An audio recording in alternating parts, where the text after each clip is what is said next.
Hey everybody, I thought it would be fun to do an analysis video of the Silent Hill 2 remake gameplay footage that was recently released. We are about a month and 6 or so days away from the game being released.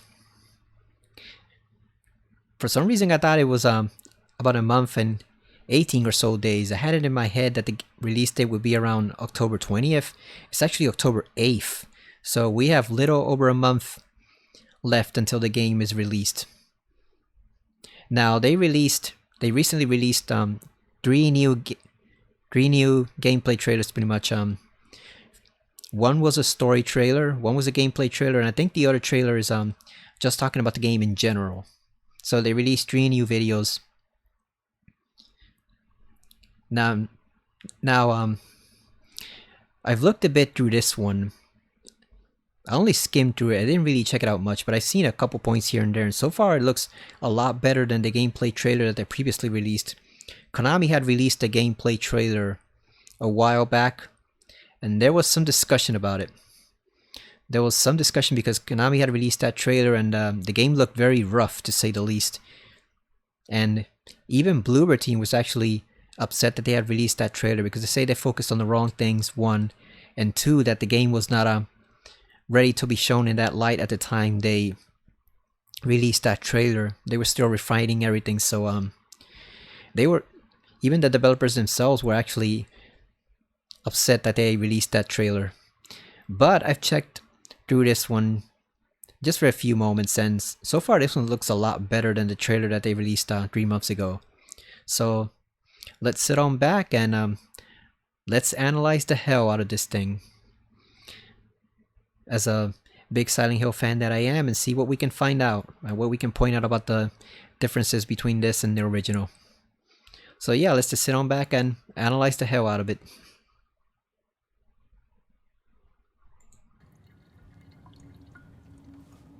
Oh, I've lowered the volume on the video because it is very loud, and I want to make it easier to speak over the video and point out some things I find notable and stuff about the game, and otherwise this trailer would be very loud. You can pretty much find it on YouTube. It's pretty much everywhere, so you can check it out on your own if you just want to see the video by itself. But yeah, I lowered the video and I lowered the audio, and I also upped the brightness because it is a very dark game.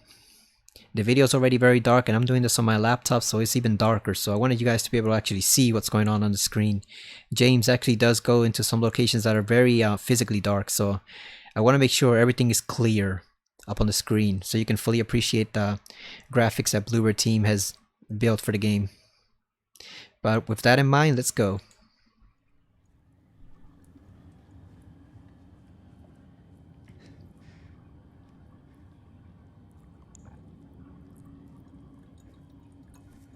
We're in the famous bathroom from the original game.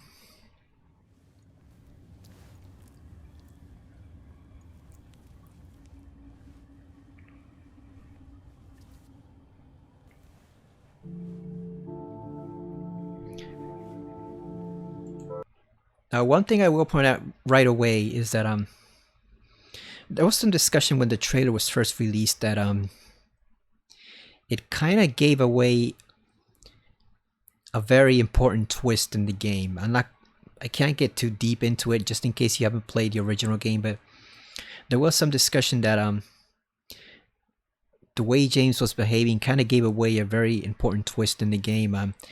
Without getting too deep into it, I think that's kind of been settled because you can see here it's very calm. It's a lot more calm than it was originally, so I think they did a bit of tweaking with the scene to bring it more in line with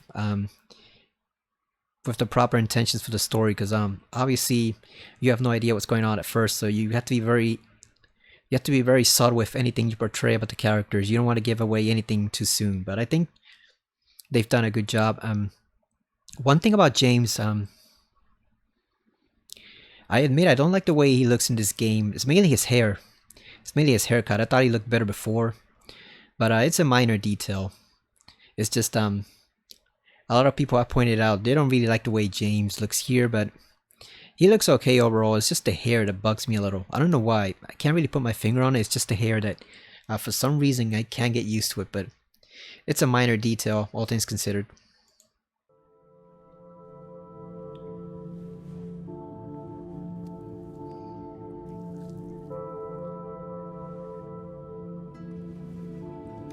There's a classic theme, but it looks like there's a new musical note underneath it.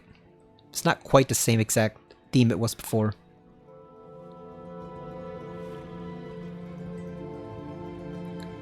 He does look good, I'll give him that. It's just the hair that bugs me for some reason. Mary. Could you really be in this town? And you can see the writing on the wall in the bathroom.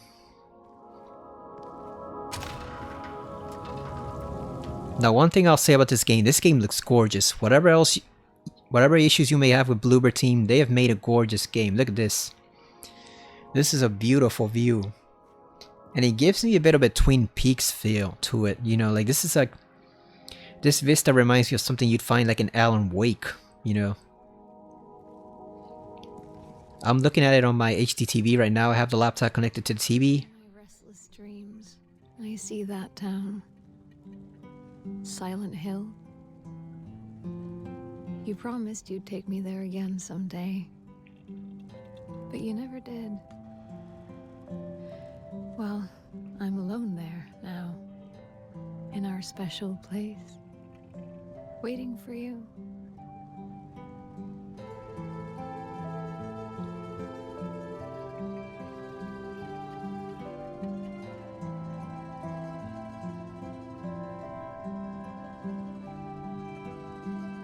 I got a letter.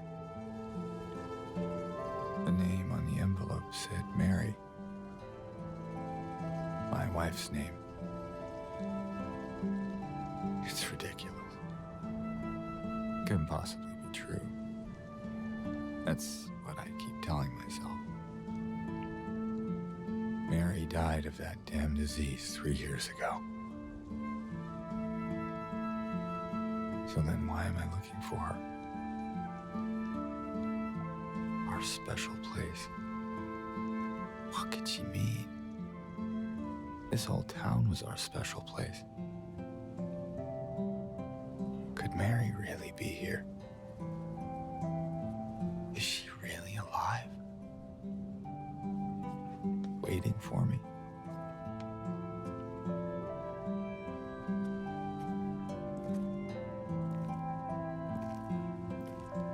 They kind of took away the hill that you could see on before on the vista. You can see right across Toluca Lake. It looks a lot more shrouded in mist now. You can still make out like the firm outline of it, but it's a bit more difficult to spot now. Yeah, this game looks gorgeous. Like I was saying before Mary started to speak, I'm looking at it on my HD TV. So I have it connected to the laptop. It is looking impressive. There is the map of South Vale. What was it the announcer called it in Silent Hill 2 originally? The game show announcer decided... What did he say? A deserted little neighborhood called South Vale? They never did explain why it was deserted, right? There's the old bridge that's sealed off. Hey, and Pete's Bolorama. So this video is about 27 minutes long, so we got a long way to go.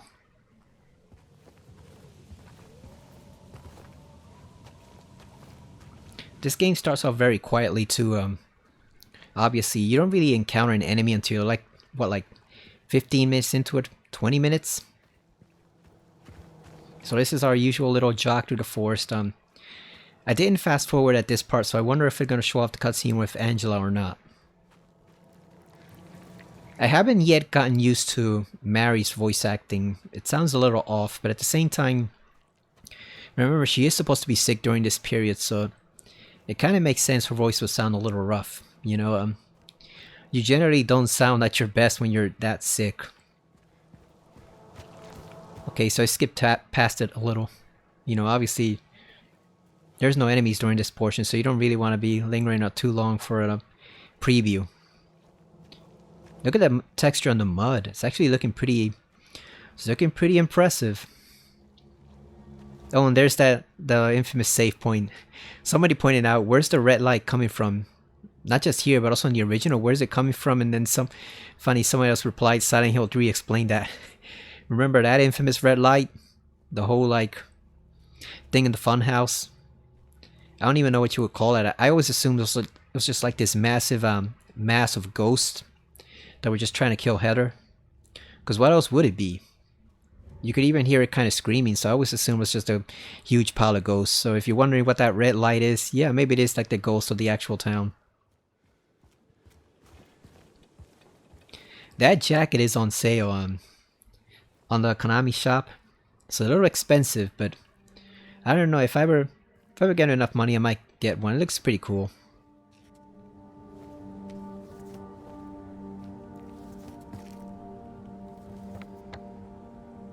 Map of the east side of South Vale. So the map looks the same so far. I know they said they added new areas, but I'm guessing we're not going to see those here. Okay, so yeah, they totally skipped past the Angela cutscene. There's our first straight jacket or patient demon. Blind figure, I think that's what they called it officially. I think what bugs me about James's look is that he kind of looks a bit too much like Murphy from Downpour. Bar Neely's.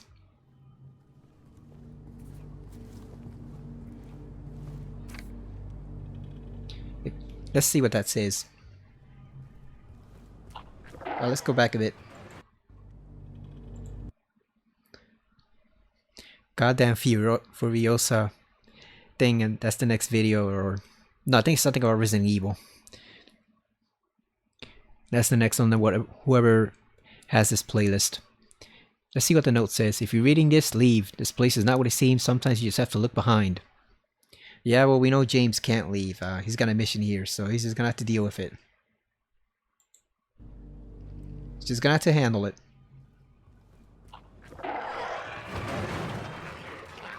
Oh, look at that. Those guys are annoying. They when they crawl around like that, it's very difficult to hit them. And you wouldn't think it, but they can inflict some damage on you. Like, they can literally kill you just by biting your ankles like that.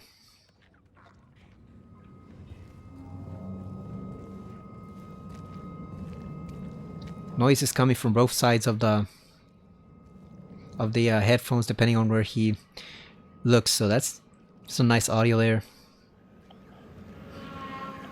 That building seems new. I don't remember a building with that giant scissors on it. Oh, there he is. Also, I wonder if this is after... Yeah, it is after he got the nail, the board with the nail in it.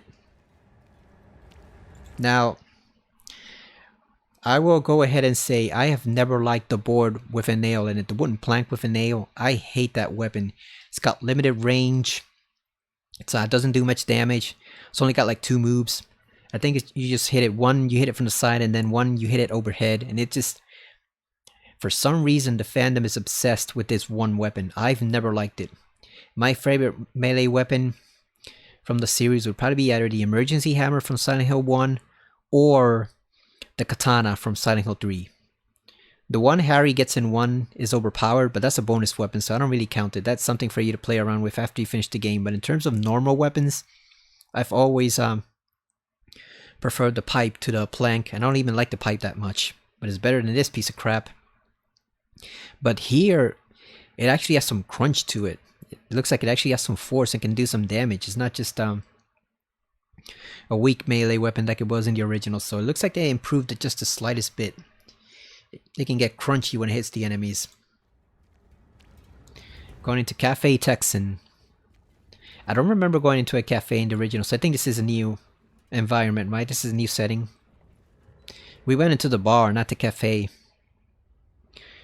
So this is nice because one thing I've said constantly is that I hope we can go into almost all the buildings. Even if they have nothing in them, I just want to go into them. Look at that, a coin from the bar, that's new. Oh, look at that, listen to the audio, that's the famous, I don't even know what you would call that, ambience? Because it's not music, it's just like, oh, look at the roaches. Remember those little bastards? They can kill you easily in Maria's scenario. nutrition supplement. There we go. We got our first health drink.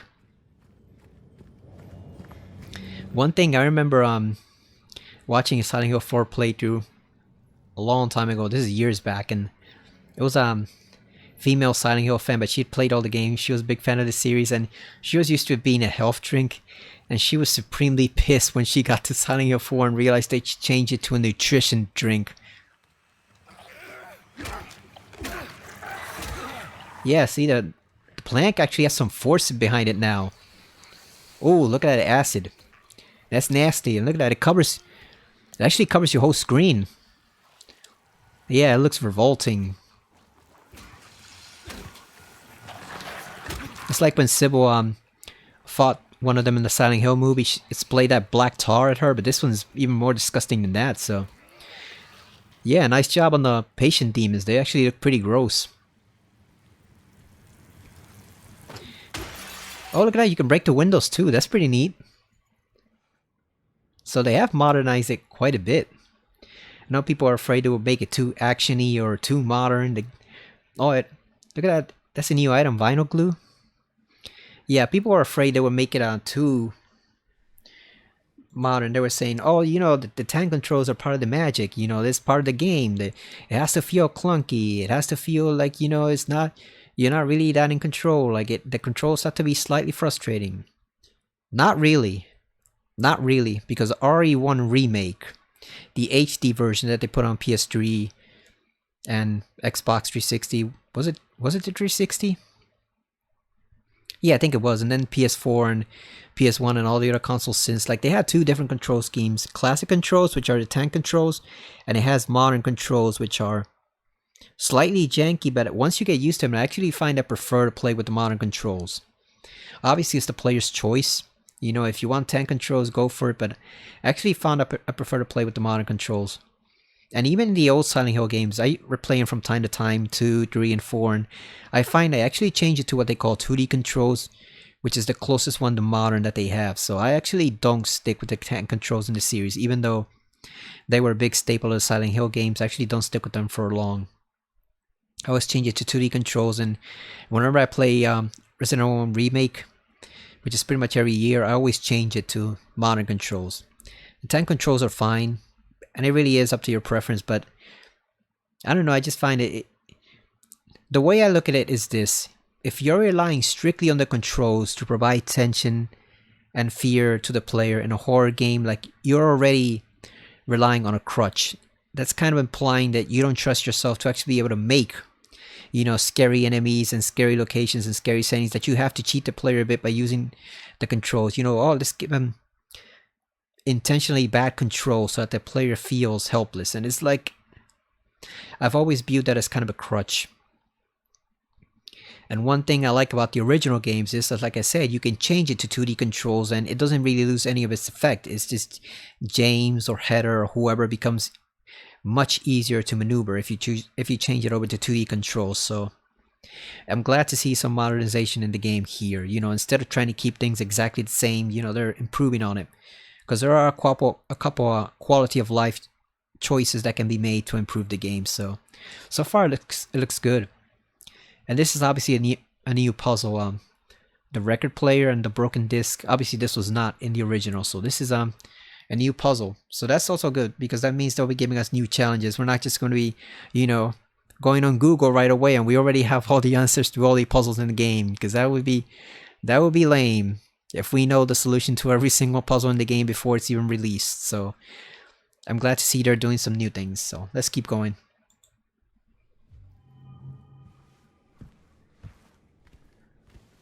It's a vinyl too, so I've always wanted to check out some vinyl records, and this game takes place, what, in about like 1994? Well, let's see what this says. The janitor came in the other day, drunk and in tears. He had half a record with him, kept yelling, "We gotta fix it somehow." I was willing to do it just to shut him up, so I got up to get the glue from the cabinet, but then he realized he only had the one half, so he ran out. Can't do much about the record. Maybe ask around at Neely's next time you're there. Might be one of theirs.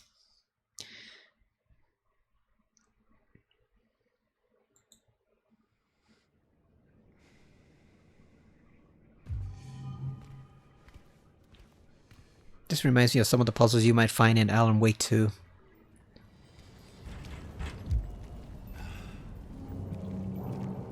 Oh, you actually see him drinking the health drink now.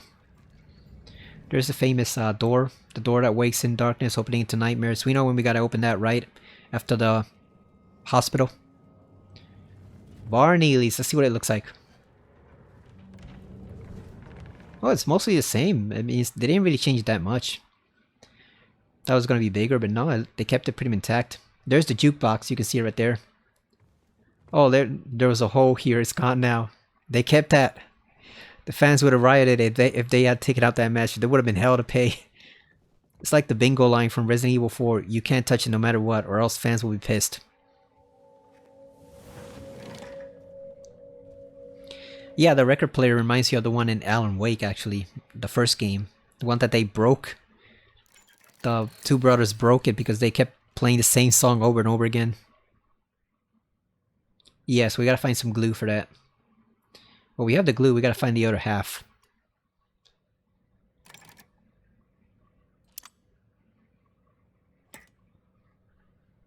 I guess you gotta put a coin in it too. Because it has the arrow pointed to the coin right next to it.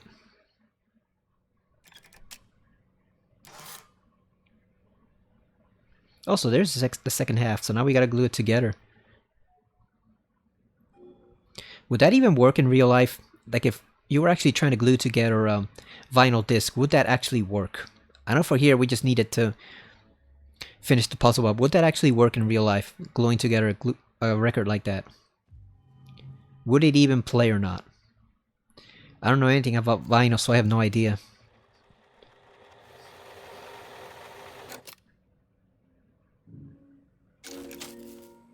See if it plays.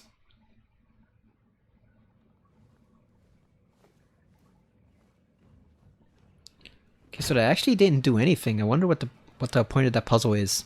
Like, what does it give you? I guess we'll find out, right?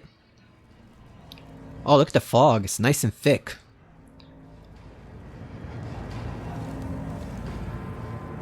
Oh, there was something there. He could have checked it out and he missed it. Okay, so the Woodside Apartments. The apartment actually looks a lot more massive than the other one did. Does it have 3 floors now? Okay, no, that's just their floor plan for the first one. Yeah, but it looks expansive. It was kind of cramped in the original. Which was okay, but the thing is, before, I know what's going to happen here. We all know what's going to happen. We've got mannequins covered, right? So we already know what's coming here, but... Yeah, that was my one complaint about the original game's early setting is that... Yeah, the Woodside and... I forgot the other one is called, Bluegrass Apartment, something like that. The 2 apartment buildings are creepy at first, but because they're kind of cramped and everything looks the same and there's not much to do there besides get to the first boss, and it's kind of like the most boring part of the game in the original. I mean, it's not a big complaint, you're just getting introduced to the game, so obviously they have to let you roam around a bit, you know, use your weapons, solve puzzles, figure out stuff to get a feel for how the game plays. Especially if you never played the original one on PS1, but I just always found it to be like the most boring part of the game. Like, the game didn't really take off for me until after the apartment buildings. Because obviously, like, the main purpose of the apartment building, without spoiling it too much, is, you know, to meet Pyramid Head. But the thing is, like, not much actually happens between them. Like, between first going into the apartment building and then meeting Pyramid Head. Like, it's just, you find a couple bodies, you find some creepy apartment notes, you get a weapon or two, like the flashlight. You can see here he's obtaining the flashlight. You get this, so we know that mannequin is going to pop out immediately after he grabs that. You got your gun in the apartment building, you know, in the shopping cart upstairs, which is funny. It was actually a commentary on how easily guns are available in the US. That was a commentary by the Japanese on how obsessed we are with guns and how easy it is to buy them in stores. But yeah, aside from meeting Pyramid Head, not much actually happens in the apartment buildings. Like, you meet the character, you meet Eddie. So Eddie, I guess Eddie's important, obviously. And you talk again with Angela and start to get a hint for her story. But in terms of, like, the story really picking up, it doesn't really start to pick up until after you leave the apartment. And then you go over to Rosewater Park and meet Maria, so... I'm looking forward to see what they put here to make it more interesting. because like I said, the setting itself is not that, it's not that fun. It's kind of bland compared to what you find later in the hospital, and the mines and the prison and the labyrinth and all that stuff. It's kind of bland. So I look forward to seeing what they put in here. Here comes a second monster, hopefully. See what happens when he turns it on. Oh yeah, here it is. Oh, it's vicious this time.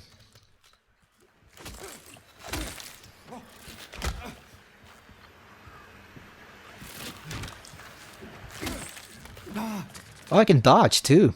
That's nice. Yeah, beat down those legs, James. Show them who's boss. With the little sneakers there. There's Mary's outfit. Got a shoot key.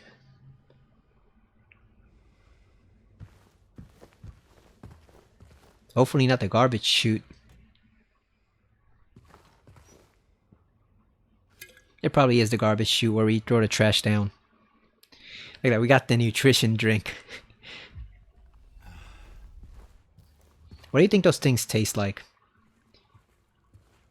I always imagine for some reason some kind of coppery taste to them. I don't really think they would be that pleasant. I don't think they're gonna give you beer flavored nutrition drinks. Oh, okay, so it was a key for the courtyard. I thought it might be the actual trash chute key. Maybe it was locked. Damn, this is a huge courtyard. Look at that. This is expansive. I wonder if we're gonna find the Walter Sullivan article. That was the other important thing that happened in the original one, because that was a big hint for Silent Hill 4, which would come later. So we found that article and we didn't realize at the time how important it would turn out to be. It's actually vastly important. For the lore of the series at least. Not this specific game, but for the series in general.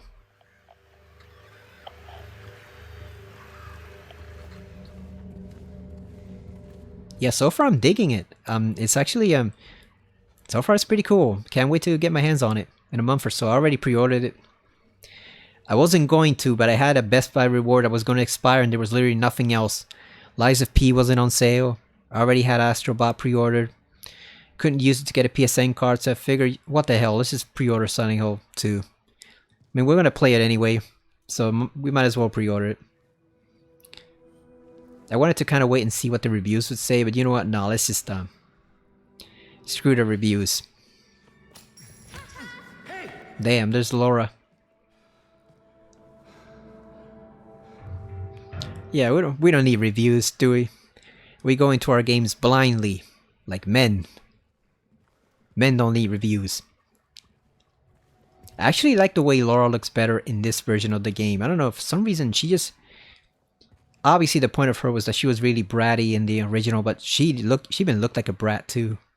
You know, it's just, I did not like her character at all.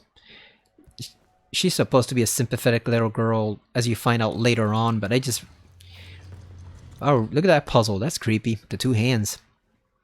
Yeah, I just did not really like her character at all in the first game. I didn't feel an ounce of sympathy for her, really, so... I like that they kind of made her a bit more sympathetic here in terms of how she looks and even how she sounds, her voice. It's not quite as how James would say, a snotty little brat. Those are his exact words. I kind of like that. Because we've seen way too many snotty little brats in horror games. And horror movies. And even action movies. It's a trope I'm not all that fond of. Oh, here's the shopping cart with the gun. Here it is. Hell yeah. Grab that gun, James. Grab it. Look at all the bullet casings. So yeah, they're keeping things pretty similar to the original. They're just adding stuff to make it more expansive. I like that.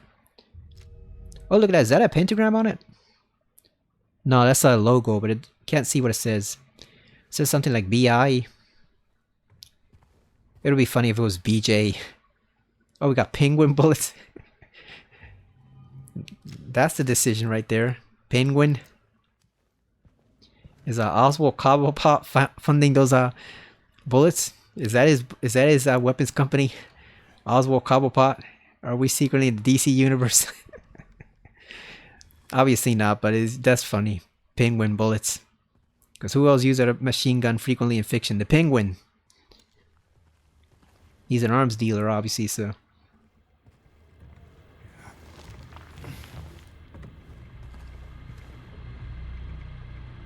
Oh, here's the body from the original. So yeah, so far they're keeping things actually pretty similar, which was everyone was worried they were going to change a whole bunch of things for no reason, but so far it's staying pretty close to the original, just with a few slight variations that make it more modern and expansive.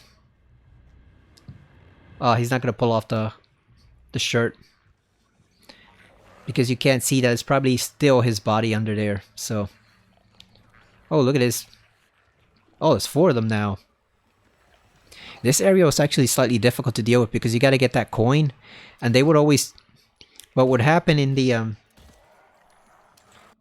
Let me pause it here a bit. What would happen in the original is that when you jump down there, you pretty much get ambushed by the patient demons, and what was happening is because they can spray you from a long distance away, you would pretty much get sprayed like 2 or 3 times when you went to get that key. Now in the regular difficulty, it's not that much of a problem because the enemies barely do any damage, but when you're playing hard mode, you do not want to linger in that area. You want to just go down there, get that coin, and get the hell out of there, because they will bring you down to even danger mode if you take too many attacks from them. So they actually kept the pool area pretty much the same. They have the baby carriage right there. I assume one of the coins is in there, but we're going to find out shortly. Also, I'm glad you can aim at enemies, you know, weak points now, whether it be their heads or their legs or whatever, because obviously one of the things that bugs me the most, one of the things that bugs the hell out of me in the original, and I wasn't even big on first person aiming at the time. Metal Gear Solid 2 was the first time that I really went deep into first person aiming in an action, or yeah, even just a regular action or adventure game, whatever. But one of the things that bugs me the most in the original is how James would always shoot at Pyramid Head's helmet, even though his body should be the actual target, you know, because you have no first person aim, you can't shoot at the body. But it's like, why would you shoot bullets at a metal helmet that he's not gonna feel it, you know? Unless it's like a huge rocket launcher, he ain't feeling anything you're shooting at that helmet. It's not gonna work. So why wouldn't you be able to shoot his arms, his legs? Because ideally, if you were in this situation in real life, you know, let's pretend we're James for a second in real life. You'd want to shoot at the soft part of the body. You know, you want to shoot at the chest, the limbs, the stomach. Why would you waste 30 plus bullets shooting at a metal helmet that is protecting his head? It makes no freaking sense. You know, like, no wonder Pyramid Head just leaves like he's annoyed with you, because it's like you're doing no damage whatsoever. You want to shoot at the body, you know, like Sybil did in the movie where she shot at his hand and his arm. You don't want to shoot at his metal helmet that protects like 3/4 of his body. Come on. So I'm glad they added first person aiming, because I want to see if it's going to do extra damage to him. And what happens if you're stupid enough to shoot only at the helmet? Like, does it take you double the bullets to end the boss fight? Like, say you normally need, I don't know, 25 bullets to drive him away. Is it going to take you like 50 if you shoot at the helmet? Because the helmet is protecting him. So you'd want to aim at the part of a monster's body that's actually soft, so you can do some damage. So yeah, that just never sat right with me. The fact that even in the cutscene where he first meets him, quote unquote, when James is hiding in the closet, he just starts shooting off randomly. But what you notice is the shots actually hit some of his body, I believe, because Pyramid Head is at an angle, so it actually does kind of hit in the soft spots, probably his stomach. But from then on, afterwards, you can only shoot at the helmet. And it's like, why would you waste time shooting countless shotgun and handgun bullets at a man or demon, whatever, who's wearing a metal helmet? It makes no freaking sense. So I'm glad you can actually aim at the enemy's limbs now, because that just makes more sense from a gameplay perspective, and it makes more sense from a story perspective too. Like, James can't be that dumb, so I'm glad he has some common sense now. I'm also glad the enemies are slightly vicious, because like I said, they're actually pretty much pushovers in a regular difficulty. Like, they offer no challenge at all until you get to the nurses. That's when you can get screwed up a bit. They will F you up if you're not careful, but the other monsters are kind of pushovers. on regular difficulty, so I'm glad they actually present some challenge now. Oh, here's the clock. I was about to say this room looks new, but no, this is actually the clock puzzle. And they even kept the same solution. Look at it to the left, it says Henry Mildred Scott, so they're keeping that intact too. Oh, the only difference is now it's looks like we're close to a balcony. Oh, is this him? Does that H stand for head? Is it him?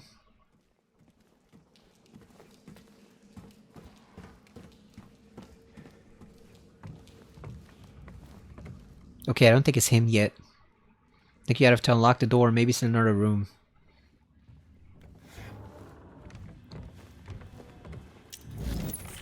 Ooh, what is it? Oh, damn, look at that. Look how fast it moves. Look at that, it's got some boosties now. It can jump.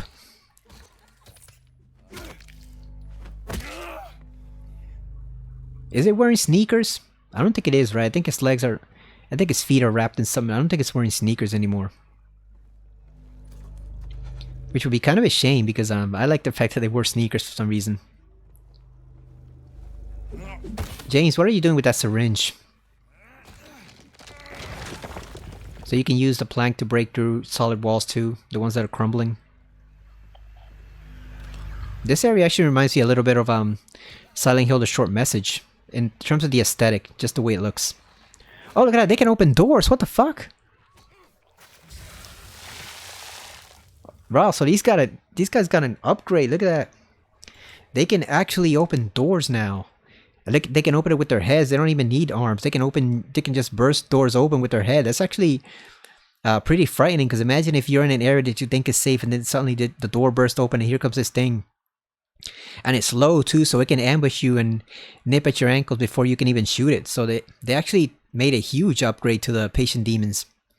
They can actually open doors now. They have intelligence. They're not just meat sacks that you pound away on with a freaking plank with a nail in it. You actually have to use some strategy to beat them.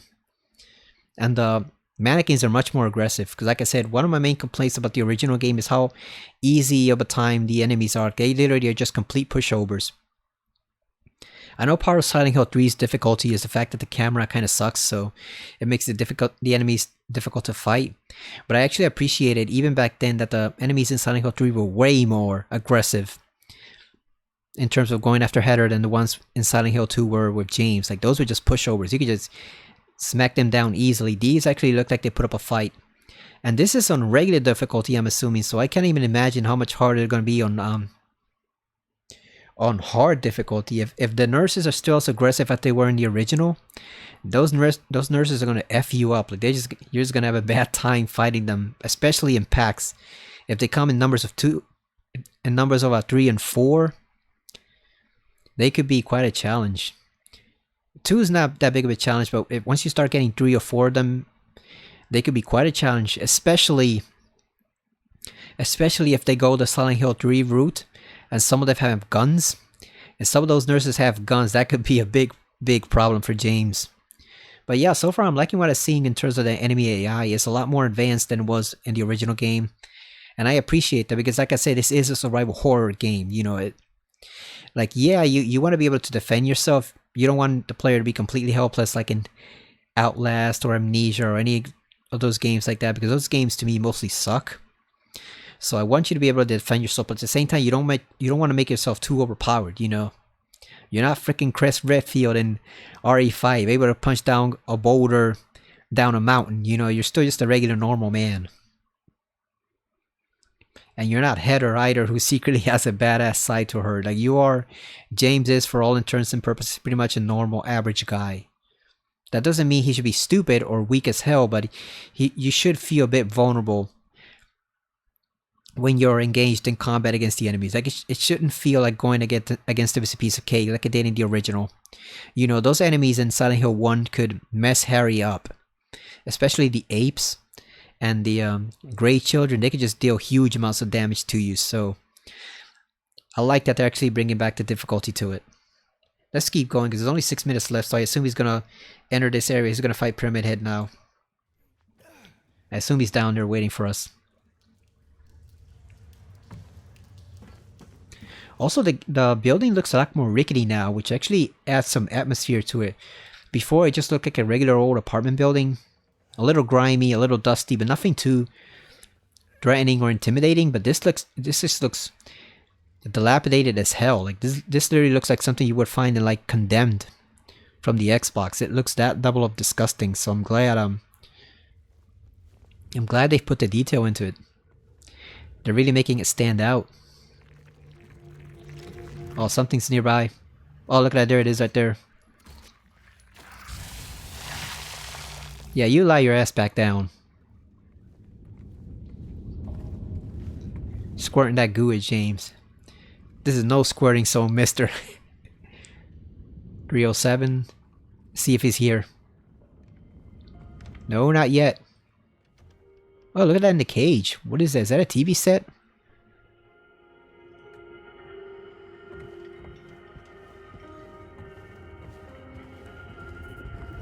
Is that a remix of like the hospital theme when a certain monster gets Maria and you have the aftermath in the elevator? It sounded a bit like a remix of that theme, which would be pretty cool if it is.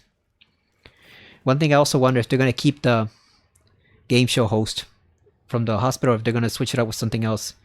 Because I always love that part. I would love to see it back, but at the same time, it's something we're all expecting. So I wonder if they're going to switch it up and do something else. Let's turn that valve. Let's see. Oh, this is everybody's favorite scene in the freaking game. Oh god, here it comes. You knew they were not going to leave this out. Look at it. It even looks more disgusting than before. Looks all black. Like black mold. Ugh. God damn, James. Oh, he's getting in nice and deep. Jesus. Oh, look at his hand.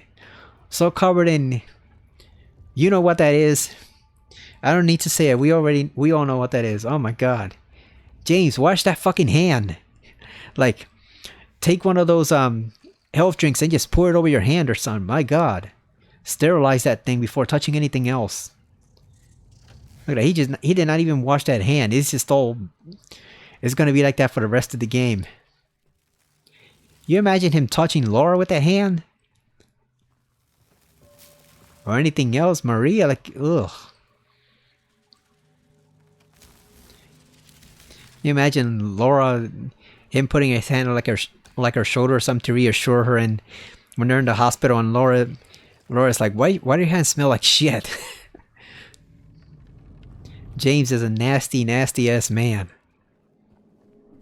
There's no way to deny that he is a nasty, nasty ass human being. I don't think even Eddie would have dunked his hand in that toilet. Lord knows Heather sure as hell wouldn't dunk her hand in a toilet. Or Harry. James is unique in that regard. Even Henry just says he's too afraid to do it. Oh, here he is. Look at that, you can actually see... I'm gonna pause it here. You can actually see something that wasn't really visible to people in the original game, but it is here. You can see that behind the helmet, you can see there the big sack of flesh on top of his shoulders. Because people always wonder, what does Pyramid Head look like under the helmet? Does he have eyes? Does he have like a brain or whatever? What does he look like? Does he have any type of face? Is it James under there?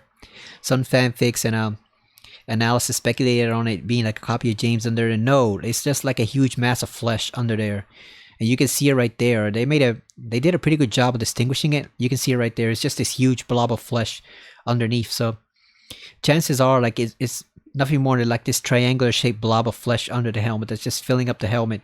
So he probably doesn't really have eyes. What he does, he just senses it, you know, through the power of the town, because he's a demon. So there's no need for him to actually have physical eyes. He just knows where you are at all times, no matter where you move to.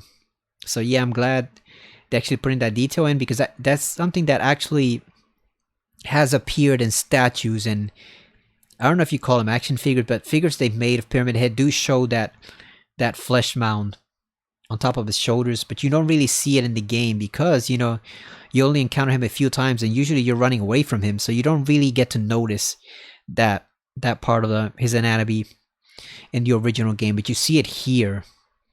And look at that, he's looking actually pretty damn good. Look at that, you can see all the grime on the arms, on the butcher smock. So yeah, he looks pretty damn good here. Here it is, the showdown. Let's see him fight.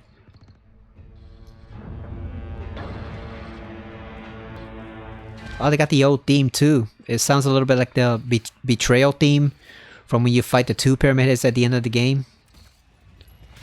See, he's aiming at the soft spots. He also moves faster now, which I appreciate.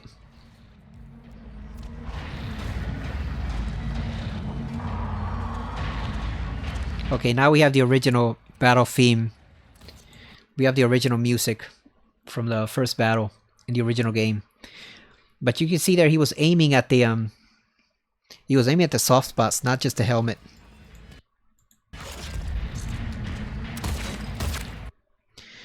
He's a lot faster too. Like, it's funny because there's a trade-off in a way. They gave you a wider, more expansive area, because in the original it was just this crowded little room above the stairs that was flooded, so you didn't really have much space or a choice on where to go. You just kind of had to dodge him around that one room. Here it's more like the you have this wide expansive area, so you can dodge around a lot more easily, but the trade-off is they made him a lot faster. So now he can actually come at you no matter where you are in the area. Because that's one thing about him before. Even though Pyramid Head is a very cool monster, he's slow. He's slow as hell, and so it's not very difficult to dodge him in the original. Like, unless you just stand there and take it like an idiot, you know, instead of fighting back and shooting your gun, there's no way for him to hit you. Because his swing that he does with the great knife is so telegraphed in the original that you see it coming a mile away. Like, he slowly lifts the knife. He slowly lifts the great knife, and then he aims it at you, and then he hesitates. Like, he kind of, like, not wheels back, but like he kind of like arches his arm back when he's gonna swipe. And so you have literally like a full 10 seconds to dodge that thing. Like, if you get hit, it's because you just either moved too slow, you didn't move fast enough, or else you were intentionally trying to get hit to see what would happen, you know? Like, he's so slow in making that attack and executing that one attack that if you actually had the great knife on you at the time through like a cheat code or something, you could probably hit him with the knife while he's trying to hit you with the knife. It's just very, very slow. And I get that it's a big weapon even for him. It weighs a lot because it's weighed down, you know, by the emotions in play. And here it's weighed down, you know, by what's going on in town. But I appreciate the fact that he actually moves faster now, because that makes him an actual threat. He's not just cool looking, he's not just scary looking, but now he can actually kill you, which was very difficult for him to do before. The only time he really posed a threat to you before was once when you find him in like the labyrinth area and the water flooded labyrinth area, you know, where it's all caverns and stuff like that. When you find him there and he ambushes you from like the shadows, that's when he would deal damage with the spear. And then the second part was when you were fighting 2 of him near the end. That's when they would do a lot of damage if you just stayed there and didn't move. But Pyramid Head by himself did not do that much damage, and it took him forever to catch up to you. So I appreciate the boost in speed that he's gotten, because now he doesn't just look like a cool monster. He doesn't just act like a scary monster. He can actually move like a scarier monster. You know, it's like, yeah, he's cooler looking and better designed than Nemesis, but something like Nemesis could move very fast, you know. And then obviously in the remake they did for RE2, for Resident Evil 2, Mr. X could move very fast when he wanted to. So again, those monsters posed a level of threat to you that Pyramid Head did not in the original Silent Hill 2, because he was just too slow. You know, he just could not keep up with how fast James could move. Here he can actually keep up with you.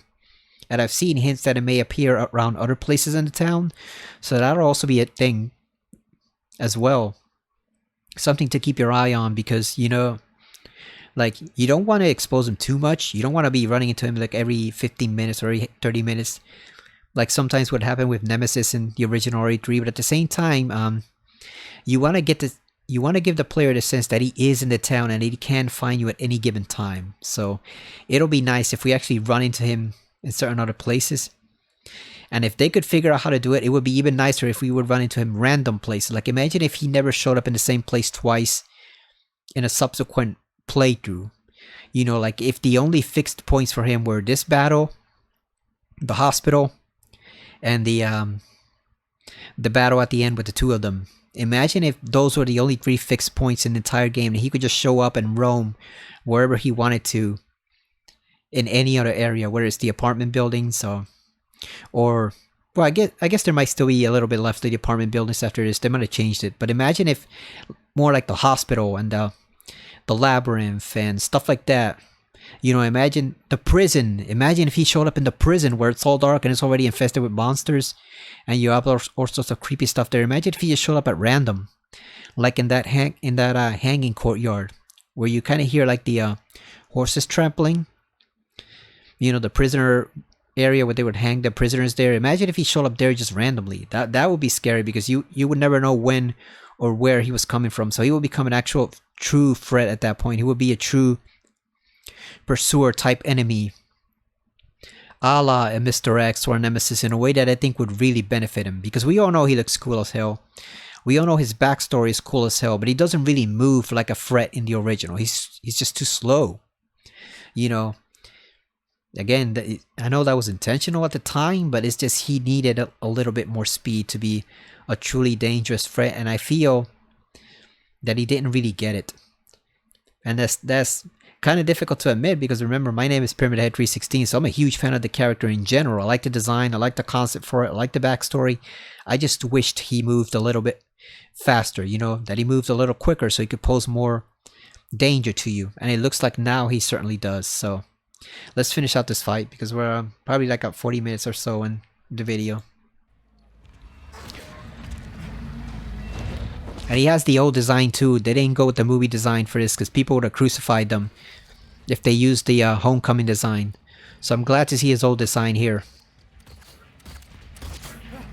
Even though the helmet does look slightly smaller, so maybe it allows him to move quicker. Oh yeah, look at that. He is moving right here. Oh, and look at that. James can actually use the melee weapon now. That's pretty cool. I was just trying to say that's pretty good, but it's also pretty cool. Because yeah, remember before you couldn't use melee weapons on him. You pretty much had to use your gun. Because again, you actually can't get close to him in the original, because his only other attack that he can do is where he can lift you up and kind of use like his, I believe he uses his tongue to attack you. It comes out from behind the helmet, like a little compartment. I don't know what I was trying to say there. I was trying to say compartment, but he has like a little compartment behind the mask that, or is it under the mask? I don't remember. But he does have this kind of tongue attack that he does, where he lifts you up. And that was pretty much his only attack. It was just during that boss fight, that was the only things he could do. One, he could use that lift attack, or two, he could swipe at you with the knife. Well, I guess if you count the overhead attack with the knife is 3, you know, so he could give you regular swipes with the knife, and then he could do his overhead attack, which would kill you instantly. So I guess he had 3 attacks, but you rarely saw one of them. And like I said, the other one is telegraphed so long that it's very, very easy to avoid. It's just, as long as you keep moving, you won't get hit. Now is definitely not the case. You can see there, he can hit you now. But the flip side is now you can go in. You know, you can try to Rocky Balboa him. Go for the body. You know, go for the body with the wooden plank. I also know they won't do it because it's not this type of game, but it would be cool if the plank could break if you used it enough times. Like maybe if you use it too many times against Pyramid Head, it would break. That would be pretty cool. Especially because you do get the steel pipe later on, which should be more durable. So imagine if you try to solo him solely with the wooden plank and it actually broke right there. You just had no wooden plank for the rest of the game. You had to rely solely on the steel pipe and the handgun or shotgun when you get it. That would be awesome. Because realistically speaking, there's no way in hell a wooden plank like that would hold up against the body of a demon that's basically immortal. Like that thing would break at some point. So that's I wonder if they will do some type of damage for it, or probably not, because like I said, that was tried in, they tried that in Origins and it did not go over well because they did it wrong. The weapons were too breakable. You know, it's the exact opposite. Like In the original Silent Hill games, the weapons didn't break at all. And then when they tried to make them breakable for Origins, it ended up being too breakable. So you would get an axe, and then like 5 hits later, it would be gone. And that was like, an axe is not supposed to be that fragile. I also think you could break the regular axe in Homecoming, right? Not the fireman axe, the one that you get later on that's really powerful. I think the regular axe could break, couldn't it? I think it had limited use.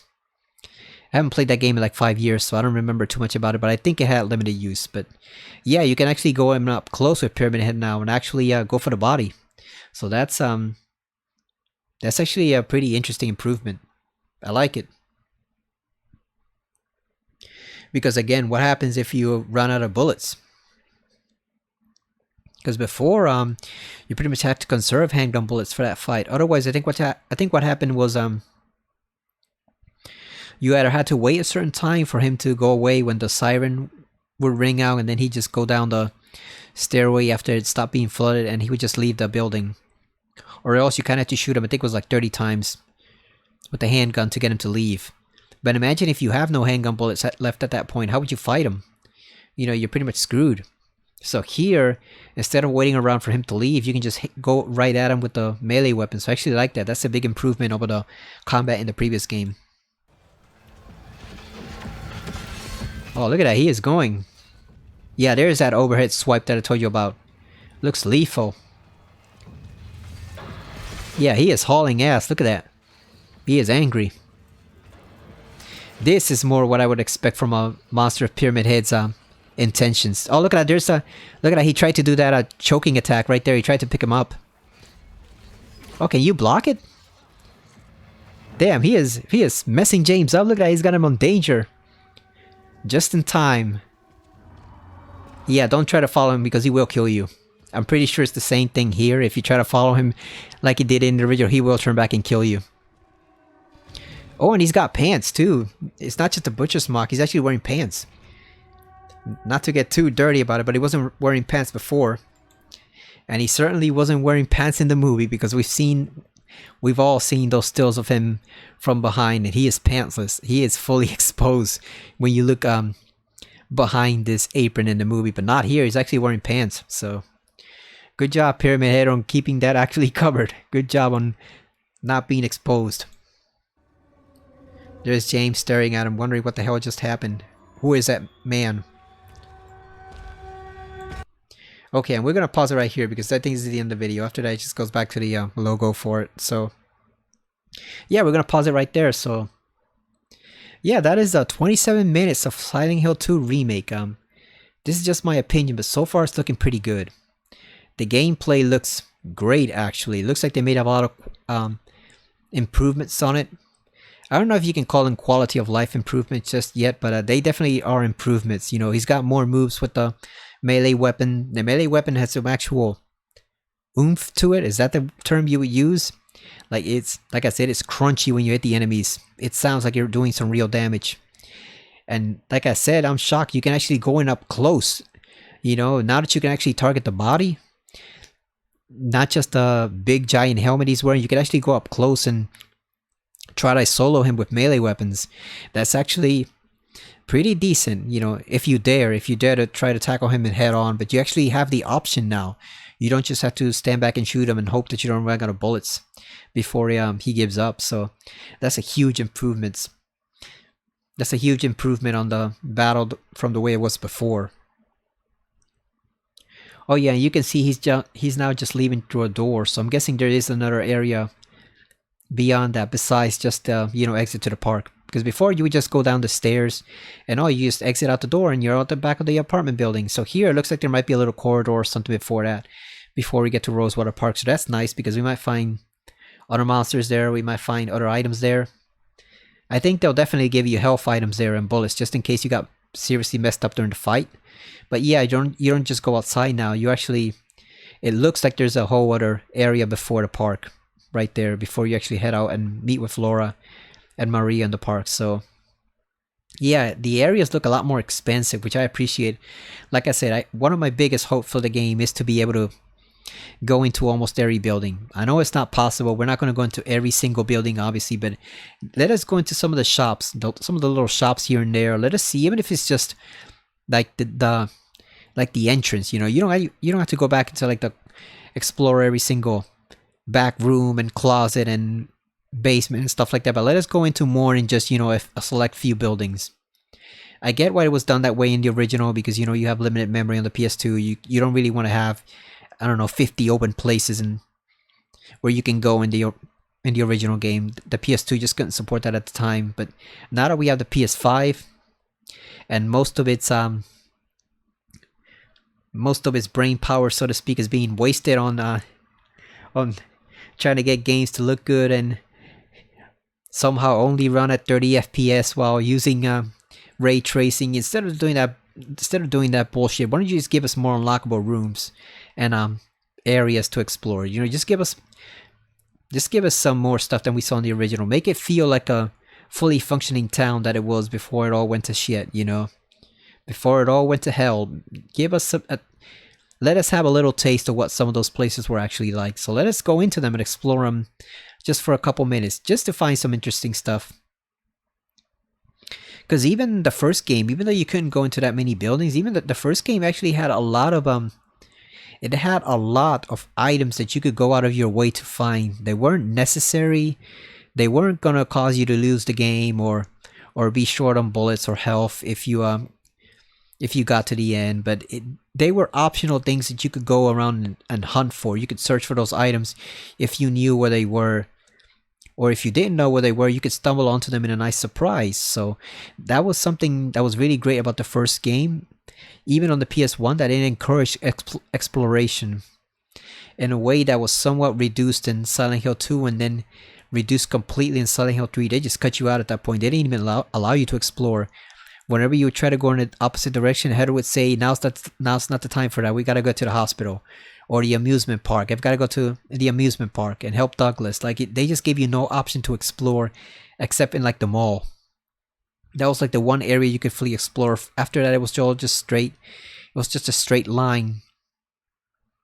It was just a straight line to the next checkpoint. The next important part of the story. Like maybe the office building. I take that back. The office building, including the alternate office building, had some areas you could explore, but the regular map itself, like the Misty Silent Hill, they didn't really have that many areas to explore, especially once you got there. You know, like the first half of the game in the city where Heather is, I assume Portland. That's what Douglas says, so I assume they're in Portland. But the first half had some explorable areas. But once you got to the town, it was strictly business. Just go straight to the hospital, go straight to the amusement park, go straight to the cathedral. Like no deviation whatsoever. You were just on a straight line heading straight to the chapel at the end. The one area was Heaven's Night. That was the one place you could go into that was kind of optional if you wanted to check it out, but even then not quite, right? Because I think you still had to pass through Heaven's Night to get to the hospital. So even that wasn't optional. Like that was a place you had to go in there. I assume. Was it optional or not? I don't remember. I played this game last year, but I don't remember completely. But even then, like, it's all you find in there is just a flyer and like a couple of health packs or something, some bullets. You don't really find that much, but yeah, there just weren't many explorable areas, and that's one of the things I like most about survival horror games of the old school variety is the ability to explore. I want to explore my surroundings. I want to stumble onto surprises that I didn't expect. I want to stumble into enemies that I shouldn't have because I shouldn't have gone in there in the first place, you know. And the last game that really tried to do that was The Evil Within 2, right? I don't really count the remakes for the Resident Evil games because those are remakes, so they're technically not new games. The last new game that really tried that was The Evil Within 2. At least the last major game, because I know maybe that's the last AAA game, but I know in fact I know obviously Tormented Souls has exploration as one of its main themes. You know, you have to explore the hospital mansion to find a lot of the stuff that you need. But I'm starting to get tripped up. But I'm saying in terms of AAA games, the last one that was a full-blown survival horror game that really had a lot of exploration was Evil Within 2. And then I guess last year when Alan Wake 2 finally came out, that definitely has an emphasis on exploration. You definitely have to search for the stuff you need in that game. But yeah, as far as games before that, exploration kind of ended like at the Evil Within 2, right?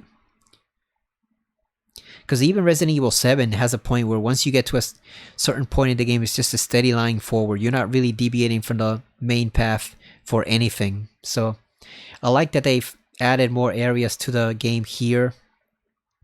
Makes it feel more like a lived-in town. It gives you a lot more stuff to do, more stuff to explore, more resources to find, and it just prolongs the length of the game in a way that doesn't feel artificial. You know, they're not just padding the game for the sake of padding it. You're actually getting to explore areas that were closed off to you before, and they weren't accessible at all. So hopefully we'll find very few broken locks in this game and a lot more doors that are open for us to go inside, at least into the entranceway. Like I said, I don't have to see the full store. Just let me explore a bit of it. You know, let me go in the entrance and look at some books or snag some resources and stuff like that. Play around with some things just to give it a bit more of a feeling like it's an actual real town. So like I said, the graphics look great. It looks beautiful. The combat looks good. The enemies look good. The areas look good. They look phenomenal. There's a lot of detail and good work put into them. Like, I have not played a game by Bloober Team before. I know they did Layers of Fear, which wasn't that well received. And I know they did The Medium, which got some very harsh reviews from people for certain aspects of the game's story. The story elements were not very well received by a lot of people. And also people said the game was kind of frustrating to play. And that was their first major game that they had done. Like Layers of Fear was kind of like a... Let's call it what it is. It was basically their starter game. That and the sequel. It was their starter games. You know, every company has them. We tend to think of companies like Naughty Dog and Insomniac and, you know, big companies like that as companies that right away started with these huge hits. You know, right away they started up putting out these fat bangers, as some people would say. You know, oh, they had these great games from the get-go. Not really. Most of these companies started out with what we would consider to be pretty crappy games. Like Crash Bandicoot was not Naughty Dog's first game. It wasn't. It was their first big game, but it was not their first game. Their first game was some game that I believe was so bad that it's basically been forgotten now. But I remember seeing it in a video. I don't remember what it was called. I don't even remember the genre, but I can tell you up front, Crash Bandicoot was not their first game. They started out with a crap game. Imagine if after Naughty Dog turned in that first game, which wasn't very well done, the publishers had said to them, well, you know what? You're not built for game development. Get the hell out of here. We're shutting down your studio. You never would have seen Crash Bandicoot or Uncharted or The Last of Us or anything they've done. Jak and Daxter, they would have never even gotten to that point. They had just been dismissed right out of hand. You know, you have to give people chances to prove themselves. Same thing for Insomniac. Spyro the Dragon was not Insomniac's first game as far as I know. Their first game was probably something very minor and something that was complete crap. You know, but they persevered and they put out quite a few masterpieces in their time. Not just with Spyro, but also with Ratchet and Clank. And then with Spider-Man, obviously. They did Resistance Fall of Man, which I don't remember if that game was good or not. I never played it because I think it was a first-person shooter, right? And I mainly detest first-person shooter games. There's only a very few select first-person shooter games that I will play. RoboCop is one of them. Doom, I enjoyed Doom for what it was back on the PS2. I mean the PS1 when I had Final Doom. Because I played the original at school in breaks. Whatever they would let us just play games on the computers at the time. And Doom was awesome back then. You know, this was early 90s. Back when it first came out, mid-90s. And so they would let us play. And yeah, it was pretty good back then for what it was. But I quickly lost my taste for it as I discovered other games. You know, as I got into 3D gaming and 2D platformers and stuff like that, I very quickly forgot about Doom. And I haven't played a Doom game since. I've always meant to play Doom 3, but I never gotten around to it because I heard that one was more horror than first-person shooter. It was more of a survival horror game. So yeah, I forgot what the point I was trying to make was. But yeah, oh yeah, about giving developers a chance. So I have no doubt that Bloober team has put out pretty questionable work in their time. I have no doubt of that. I also know that you have to give them a chance, because if you don't give companies a chance, if you're all negative from the beginning and saying, oh, this game is gonna suck, this is gonna be bad, this is crap, this is bullshit, they're not gonna do anything right, then no game would ever be made, period. Companies would not make new video games or even good remakes at all. Like, they would just pump out the same crap they've been pumping out over and over because they're afraid to take a chance. You know, if you're not going to give them a chance, what's the point in even making games in the first place? You might as well just sell the same games that have already been made to people over and over and over again. And that's part of why we got the whole remake craze going on now.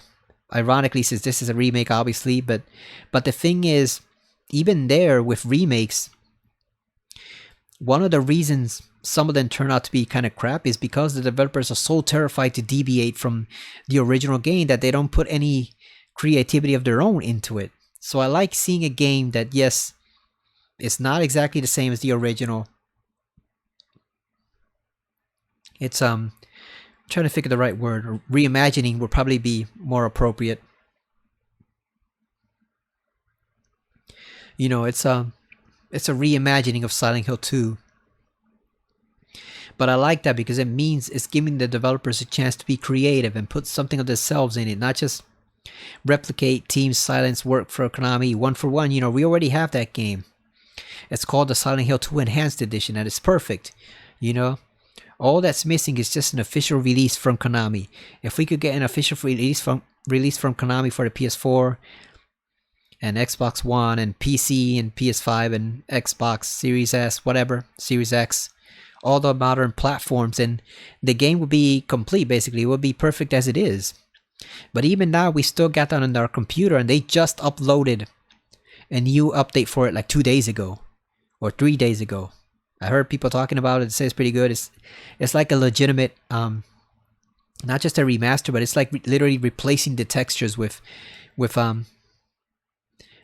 true HD textures before. So it's I heard one dude who sounds like a douchebag complaining about it on a forum post. I think it was like in Reddit or something. Yeah, I think it was in Reddit. But other than that, I've seen a pretty positive. Oh no, it was Twitter, or X as they call it now. It was on X. Some douchebag complaining about, oh, the textures look like crap. You better stick to the original. Well, that's why they were working on the freaking original HD remaster textures for like the past 7 years. You know, that they finally reached the end point, which is good, because I've been saying for like the past 2 years they need to do Silent Hill 3. They need to do Silent Hill 3 since Konami's not doing it. So now they said this is officially their last update, is the final update for Silent Hill 2 Enhanced Edition. So hopefully what happens is, after they take a break from doing this, they move on to Silent Hill 3 and they remaster that game. Because if Silent Hill 2 turned out this great, then they can definitely do great work with Silent Hill 3. And maybe, hopefully one day, even Silent Hill 4 maybe. Maybe they can get to work on that. But the point is, I don't want or expect the remake from Bloober Team, this game, to be a one-for-one remake, the way Resident Evil remake on the GameCube was. That game was great because it replaced the original.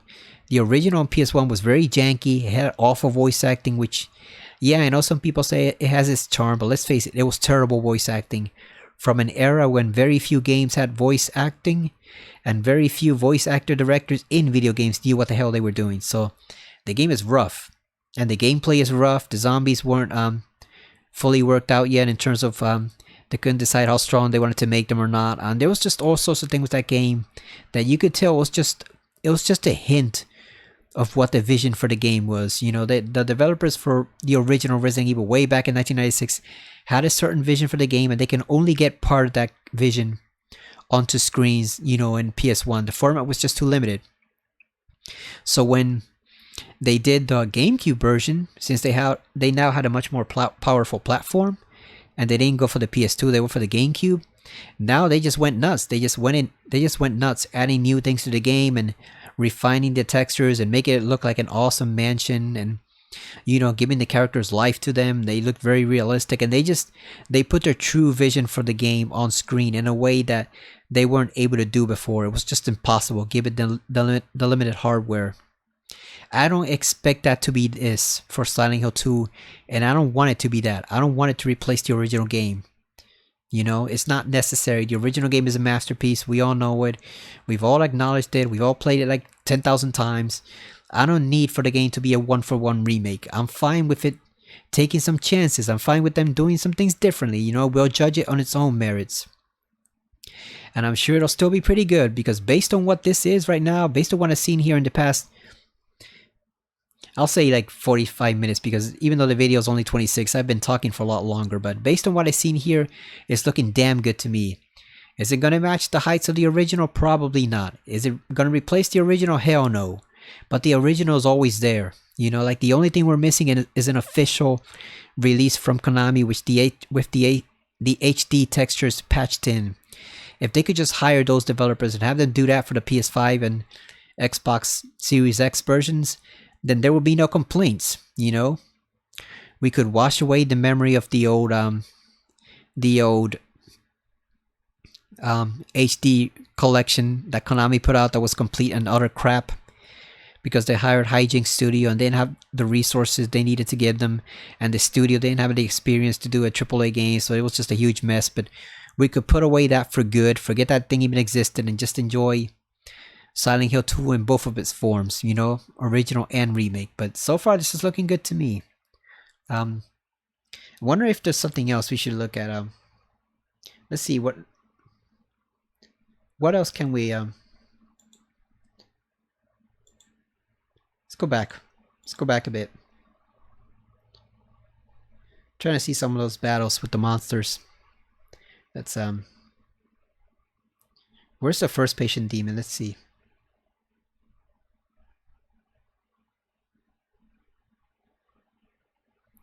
Oh, I think there's some in here. Let's check that out.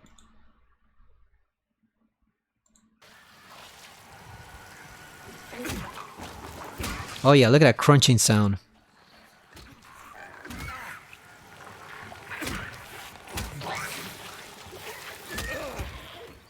Yeah, step on that thing, James. Stomp it like you mean it.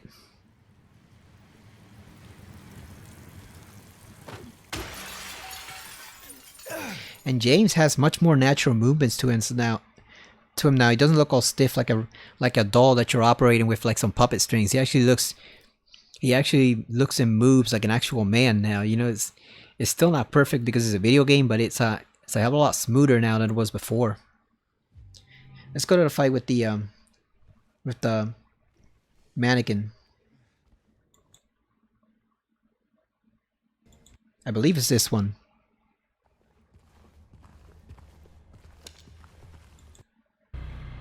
No, that's the corpse that he finds. That's not it. Where's the mannequin? The one with the flashlight.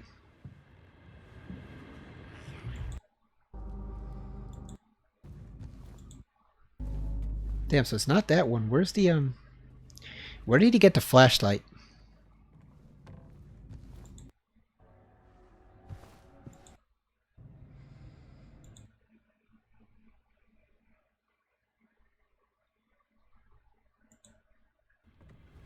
Is it here? Let's see.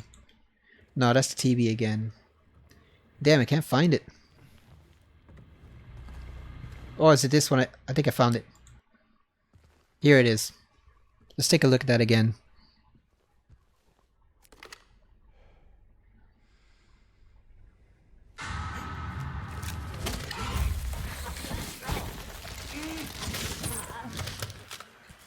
Oh yeah, so it's not wearing sneakers now. It just has some bloody bandages wrapped around like his shins.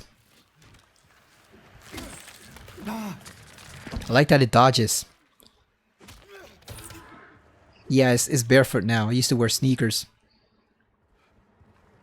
I guess the sneakers were supposed to be Mary's, but it's barefoot now. So there you go, something for the foot fetishes. The legs have feet now. They didn't before. At least not visible feet. Let's look at this outside area. Look at that, the fog effect is great. Isn't it amazing how the fog started as something, you know, that was just from limitations of the game? You know, it was the limitations of the hardware and the PS1, and now it's become an actual staple of the series, and other games have started doing it. You know, obviously Alan Wake 2 has some great use of fog in its settings, especially in Watery. That place is creepy with all the fog surrounding it. You can't see what's hunting you, the taken there. So yeah, I'm glad Silent Hill gave us this idea that, yeah, we can use fog as more than just, you know, to hide the draw distance of games because of the limited hardware. We can actually use it for atmospheric effects, you know, to give some atmosphere and moodiness to the setting.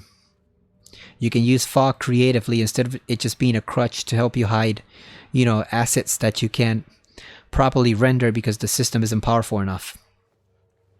Now that we've mainly overcome that problem and systems are plenty powerful, you can actually use fog very creatively, like in Alan Wake 2. So I like that.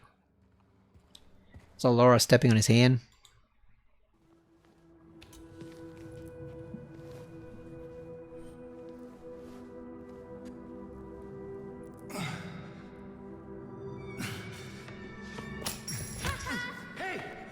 Damn, what a little brat. Imagine if he did break his fingers there and then he just couldn't properly wield the weapons for the rest of the game. How horrible would that be for that? He'd be half crippled in terms of his swinging power. If you can't grasp the steel pipe properly or the plank properly, he'd be kind of useless in combat. He couldn't aim properly either. I like this one, the new puzzle. Not really a puzzle, but I like this. Look at that. That's kind of creepy. Will you have a drawer like that or a closet with like two hands sticking out of it? Is that something you would buy? Oh, I just noticed that's a golden apple handle. I wonder if that's like not a hint, but like an homage to the whole golden apples of Asgard, right? Where the Norse gods had to eat the apples to maintain their immortality. Or is it like or wasn't it like the Greeks? The Greek gods also had some golden apples, right? What did they call them? Like the golden apples or the Hesperides or something like that? I know I saw it in a Wishbone episode of all places back when I was a kid, and they were doing the King Midas segment where Wishbone was King Midas and he wished for the golden touch, and then everything he touched turned to stone. I mean, turned to gold. Or no, it wasn't the Midas episode. It was the Atlas episode. Oh yeah, when Hercules yeah, it was when Atlas and Hercules to retrieve 3 golden apples from a certain tree. I think the tree of the Hesperides, something like that. That was when he saw it. And obviously Wishbone was Hercules in that episode. Tiny little Jack Russell Terrier was portraying the strongest man in the world. Oh, there's a screen from the old game. I didn't even notice that. I completely missed that. It's the same exact screen. I wonder if they reused a sound file, because that really does sound like the exact same scream. And since it's just a random scream, you don't really need to re-record it again. I think you can easily get away with using the old audio file. So I think that might be the actual audio from the original game. Okay, and let's get to the next. Where's the one that was all jumping around? I think it's this one. I want to see him jump around and try to beat the shit out of James. Come on, we know he's in there.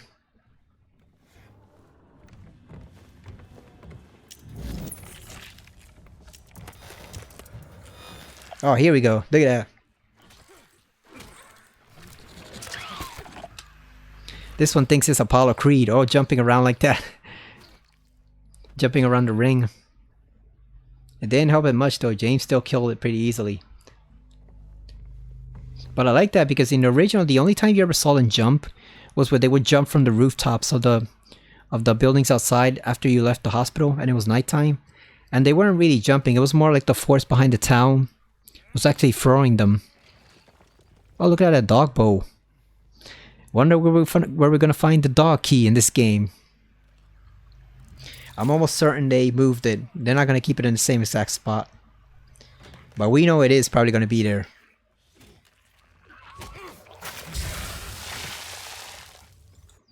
Especially with how big Shiba Inus have become since then, you know damn well they're gonna keep that dog ending. The Shiba Inus are just too popular now with the whole Doge meme thing.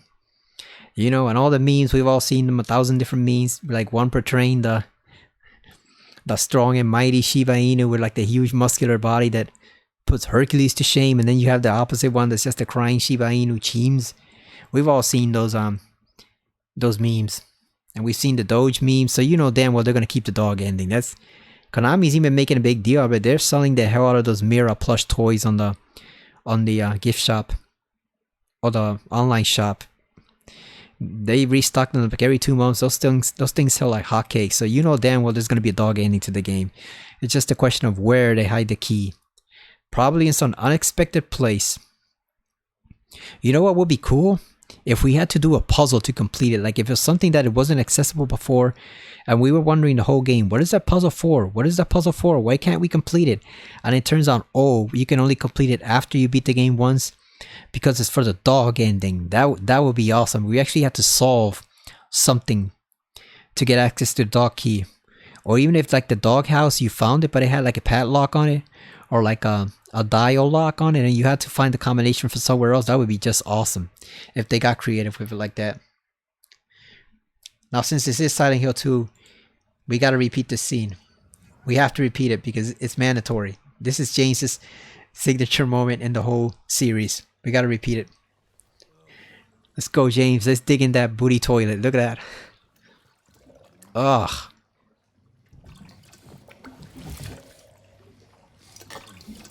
This is one moment where I'm grateful I'm not actually playing the game on an HD TV, because since it's just a laptop, it kind of blurs it a bit.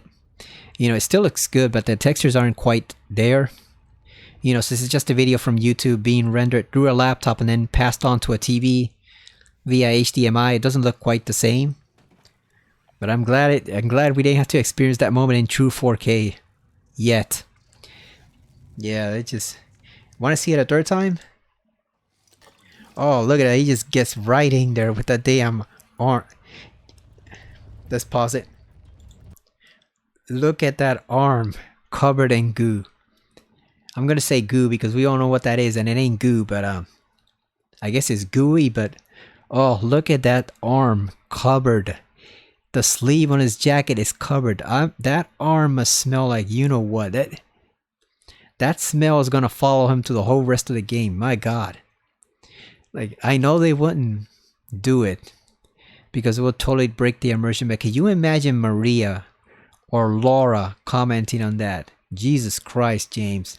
All to get the needle for the clock.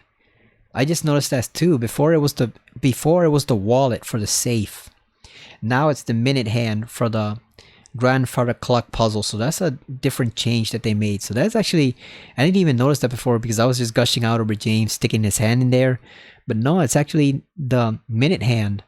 It's the minute hand for the clock puzzle. So that's pretty cool. They changed it around a bit. They swept it up. Okay, and since we did that, we're gonna end on the man himself. We're gonna take one last look at him before we go. Look at that, he is pissed. They made his booty a little flat, but I'm not complaining, you know. Not every pyramid head can have the glorious ass that his movie counterpart has. That guy was out and proud. He was showing it. He was like, you will gaze on this booty whether you like it or not. This one has some more modesty to him, but he does look good. And his pants look good too. So do the boots. Look at that. He just looks really great. Come on, James, go after him. Show that son of a bitch who's boss. Look at that. That's just a temper tantrum. He's not even trying to kill James at that point. He's just smashing the things just to smash them. He is angry. Like in the original, you got the sense he was more annoyed than anything that James interrupted him, you know, with the patient demon having his private time. This one is legitimately angry. He is just pissed off. Look at that. He is wanting to kill James.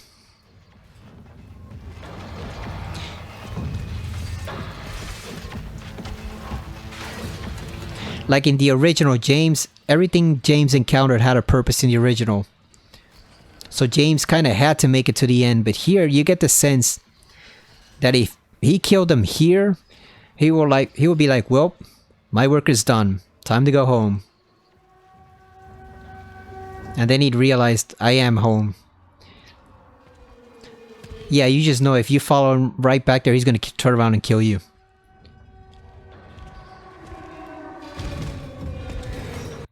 Like, I wonder if what happens is, in the original, he would swing his great knife back and grab you that way. I wonder what happens here if you try to go after him. Maybe he just grabs you and right away just stabs you immediately and kills you. Like, you know there's a fatal one-shot kill waiting there. If you have the guts to try it, you know he's going to one-shot you. I just wonder how he's going to do it. Like, does he just quickly swing the knife and, I don't know, cut James in half? Or does he just grab you and, like, snap your neck or something? Like, does he just grab you and kill you instantly himself? But you know it happens one way or another. You know he kills you in that moment if you go after him.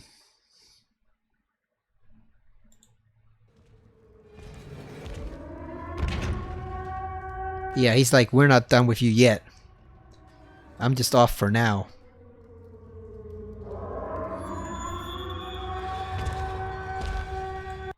It's his lunch break, basically. He's got to go get lunch before he goes back to punishing James. That's his break. You know, even Pyramid Head needs some time off in between his work duties. So there we go. Yeah, it's looking great. It's looking much better than a few months ago. And I wasn't even one of the harshest critics. Like, I'll be honest, I do not give a crap what the hardcore Silent Hill fans do think. Like, those are the same guys who I've mentioned this to people before, and they always try to deny it. They get upset about it. But when I was in those old Silent Hill forums, Silent Hill Heaven, there was one. I was never on Konami's official forum, but I was in Silent Hill Heaven, and then there was one. I don't even remember what it was called. Was it like True Silent Hill or something like that? But it was a pretty great forum. But one thing I noticed is there were the guys there who wanted to talk about nothing but Silent Hill 2. And whenever you would complain, they would just throw a huge fit. Everything had to be about Silent Hill 2. And when you would point it out as saying, oh, I don't like the site because everyone's just obsessed with this one game and they don't want to talk about 1, they don't want to talk about 3. And then they would just say, oh, well, you didn't make enough effort to engage with the community. You only made like 2 or 3 other threads here. You only make 2 posts. And it's like, how can you engage in the community when those guys are telling you up front the only thing they will talk about is Silent Hill 2?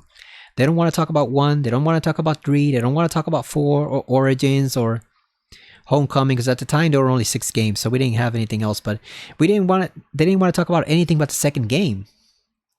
You know, so like that was part of the reason why Konami insisted on trying to repeat the second game over and over again to the point where it killed the series. You know, yes, half of it was Konami's incompetence. Let's not let them off the hook. But half of it was the fans who insisted on having nothing but Silent Hill 2. And when Konami gave it to them, they were like, oh, this shit sucks. This is bullshit. This is boring, but that's what you asked for. They literally had people in those forums asking them, what do you want to see? They had that guy, what's his name? Jeremy Blustein, the guy who started out great and then he kind of became a dick. He became an asshole over time, but he started out decent at first. And part of what made him into an asshole probably was the fact that people kept telling him over and over again, we want it to be like Silent Hill 2. We want more Silent Hill 2. We want more purely psychological horror like Silent Hill 2. And it just, well, he went back to Konami and said, okay, give them what they want. And it turns out that's not what they wanted at all. They didn't really want to repeat a Silent Hill 2. They were just bluffing. But Konami didn't think so, and they thought it was serious, and that's what they gave them. That's why every game from then on contains a rip-off aspect of Silent Hill 2. Origins has a Silent Hill 2-like story besides a lesser story. Homecoming is very similar to Silent Hill 2. Even, oh yeah, and Shattered Memories, the purely psychological survival horror game they wanted, that sold pretty poorly because it turns out a purely psychological horror game where you have no combat is not what they wanted at all. they were fooling themselves, and then they had that moment where they played the game, and some people liked it. I thought it was okay. Not a great Silent Hill game, but it was an okay survival horror game. But people had that moment where they played the game and they realized, oh my god, what have we done? We have completely stripped out the survival aspect from the horror part of Silent Hill in a way that never should have happened. Like I can almost just imagine the horror on these people's faces when they first played that game and realized, oh my god, what have we done? This is what we asked for and this is what they gave us, and it turns out we don't like it. We do not like it at all. So, to make a long story short, to make my point, I really don't give a crap what the hardcore Silent Hill aficionados who only play Silent Hill 2 and nothing else think about this game. So far, it looks pretty great to me. It's looking good. I know previews can be deceiving. I know trailers can be deceiving. You know, we saw that with Resident Evil 3, where they gave us the demo, and it was looking pretty good, the remake. It was looking pretty good, and we were all looking forward to it and thinking, oh, this is going to be great. It's not going to be as great as 2, but it might actually be pretty good. And then it turns out that the demo was literally 1/3 of the game, or 1/4 of the game, and it was a game that was only like 2.5 hours long. That was bullshit, but yeah, like I said, I know stuff can fool us. I know previews can be deceiving. I know trailers can be deceiving, but so far this looks pretty damn good to me. I'm finding zero stuff to complain about. It looks great. And goddamn, can you imagine if they gave us a demo for this before the game released? Like they did for Stellar Blade, like Nintendo did with the Kirby game, and a couple other games you can mention here. RE2 Remake gave us a demo. And RE3 Remake, like I said, even though they cheated us with 3 because the demo was literally like 1/3 of the game, at least they still gave us a demo though. Imagine if they gave us a demo for this. I would download it and play it on night 1 instantly. Like it was just, well, whatever else I had to do, no, we're putting that aside. We're playing Silent Hill 2 Remake today if they gave us a demo. I hope they do it because we still got, like I said, we've still got like 1 month and 6 days left. 5 days if you count today, since it's technically the 3rd of September. So 5 days if you count today, even though I really don't, because it's still nighttime. But if you count it, we have like a month and 5 days left. It would be awesome and glorious if they gave us a remake. I mean, yeah, if they gave us a remake demo on the PS5 and Xbox and PC that we could play, even if it's just for like 20 or 30 minutes, that would be highly, fully appreciated, because that would be so much fun to just get a sneak peek of the game. And hopefully they give us a different section in this, that maybe they could give us like a tiny little section in the hospital, because you know there's like a huge part of the hospital where you explore and you don't even get any cutscenes at first. You're just exploring the hospital with Maria. You're just looking around the place and seeing what you find. So it would be great if they could give us a little demo just exploring that bit of the hospital. And then when you get to like the roof, say when Pyramid Head knocks you off the roof, that's when the demo ends. That's where it ends. I would be down for that, you know? Give us a nice little half hour or even an hour if you can manage it to play the demo. I would be greatly interested in that. But yeah, this video is probably running in like an hour now. I can't see the time since I'm recording on OBS, so I'm going to cut it short. So there you go. Nice little preview of Silent Hill 2 Remake for October. It's looking great. The graphics look great. The enemies look great. The combat looks great. The town looks great.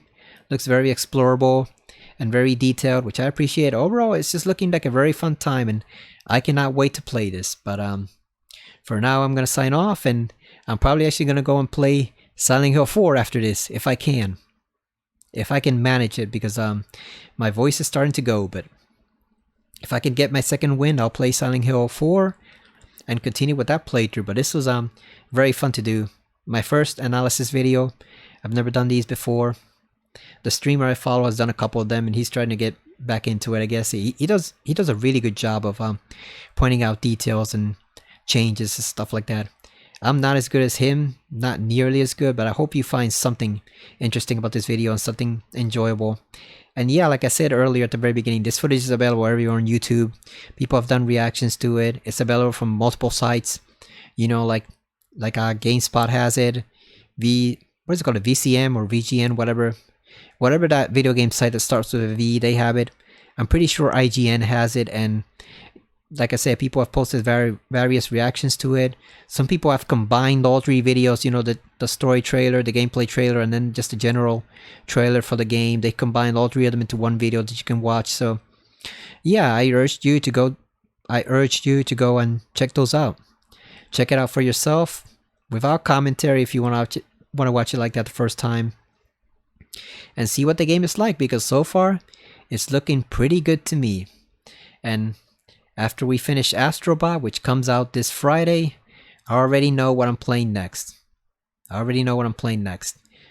I gotta finish up Alan Wake 2 and Resident Evil 4 Remake on Professional, and what else was I playing? Oh yeah, I wanted to do a Tormented Souls playthrough, but I'm not sure I'm gonna have enough time, because even though I've memorized most of that game's layout, it's still I still have to find myself referring back to like the phone for certain puzzles and stuff, so it takes quite a bit of time. I'm not sure I'm gonna have it, but yeah, once we finish Astrobot and Alan Wake 2 and Resident Evil 4, and maybe even Metal Gear if we can get one game in, I already know what I'm playing. What I'm playing this October. I'm playing this, and I was mildly interested in it before, obviously being a big Silent Hill fan, but I am definitely excited for it now. This video game, this trailer for this video game remake looked pretty damn good. So thank you for watching, and I will see you again next time, possibly on Silent Hill 4 shortly after this. If not, then maybe I'll see you again on Alan Wake 2. But either way, see you later. And like I said, check out the footage for yourself and decide what you think about the Silent Hill 2 remake that we're getting in just a little over a month. So see you later.